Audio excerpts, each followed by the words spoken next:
आपकी वाणी ही अहिंसा को जन्म देती है और आपकी वाणी ही हिंसा को भी जन्म देती है।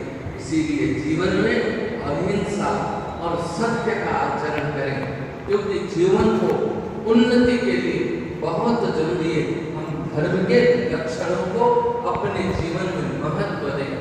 सत्संग सुनते हैं, कई बुजुर्ग हैं, उन्होंने आगे की बात कर रहा हूँ कि उन्होंने कहा कि महाराज अब आया नहीं जाता, बहुत अवस्था हो गई, पर पहले बहुत सत्संग में जाते हैं।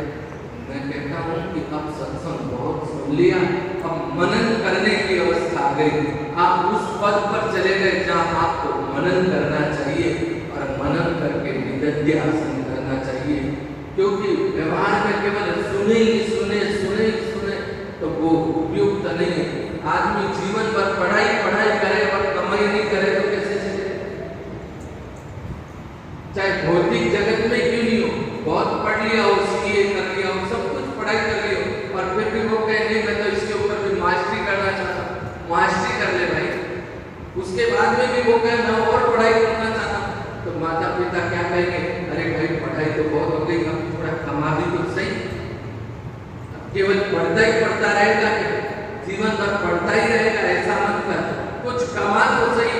फिर इसी तरह से सत्संग में भी महत्व है, केवल सुना ही सुना सुना ही सुना, पर उसको वापस से मनन नहीं किया तो क्या बात है।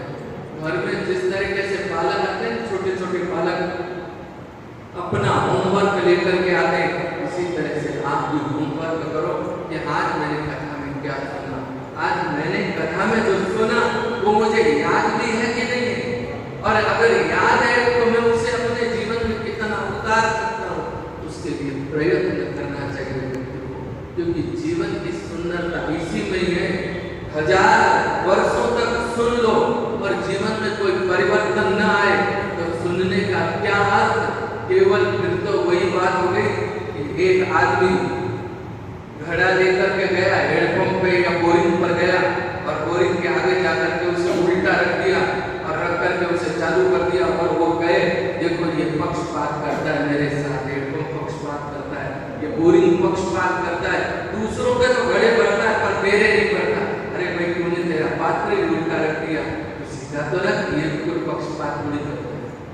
बरसात आए और बरसात के समय कोई तगारी सीधी रखी हो तो उसके अंदर पानी भर जाएगा, और तगारी उल्टी रख दे और सुबह देखे भैया ये तगारी के नीचे तो सूखी जगह है, बरसात तो हुई नहीं। अरे तुझे क्या पता कि बारिश हुई कि नहीं हुई?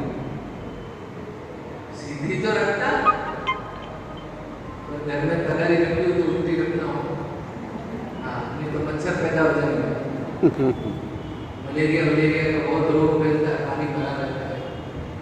अपने घर के आसपास में भी ध्यान रखना हो, कोई पानी भरा हो, कोई कूलर में हो, किसी में भी हो, कोई टायर में वगैरह में किसी में पानी भरा हो, खाली कर देना हो, ये तो मच्छर जन्म लेते हैं और फिर मच्छरों से रोग उत्पन्न हो जाएगा, और आपका ध्यान तो मुझे ही रखना पड़ेगा। आप बीमार हो जाओ मेरी कथा सुनने को ना, इसलिए आपका स्वस्थ रहना जरूरी है। इसीलिए अपने आसपास में कहीं जल भरा हुआ हो तो खाली कर लेना हो। जब भी बारिश आए तो देखते रहा करो भाई पानी तो नहीं भरा गया। यह जीवन का उत्कृष्ट सार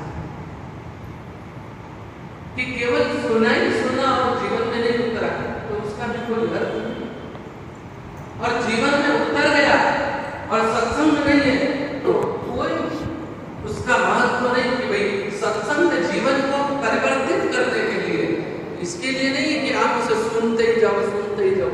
सुना उसको जीवन में अगर उतर गया तो अब सत्संग नहीं भी मिलता है तो उसका कोई महत्व नहीं, क्योंकि आपने धर्म के किसी लक्ष्य को अपने जीवन में उतार दिया है।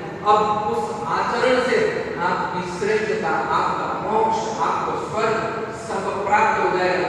एक आचरण जीवन में 10 लक्षण बताए धर्म के, उनमें से एक आचरण अहिंसा, सत्य, शम, दम, तप, नियम, ये कई सारे धर्म के लक्षण हैं। उन लक्षणों में से एक लक्षण जीवन में जरूर करना चाहिए और प्रयास करना चाहिए व्यक्ति को कि मैं एक धर्म के एक लक्षण को ये नहीं कहते भाई 10 के 10 आप उतार लो, 10 के 10 उतरते भी नहीं, और उतर जाए तो भगवान की विशिष्ट कृपा। प्रयास तो ये करना चाहिए 10 ही उतर जाए, 10 नहीं उतरे तो कम से कम एक धर्म का दक्षिण उतर जाए। अब जिस उम्र के पड़ाव पर आप और हम हैं, उस उम्र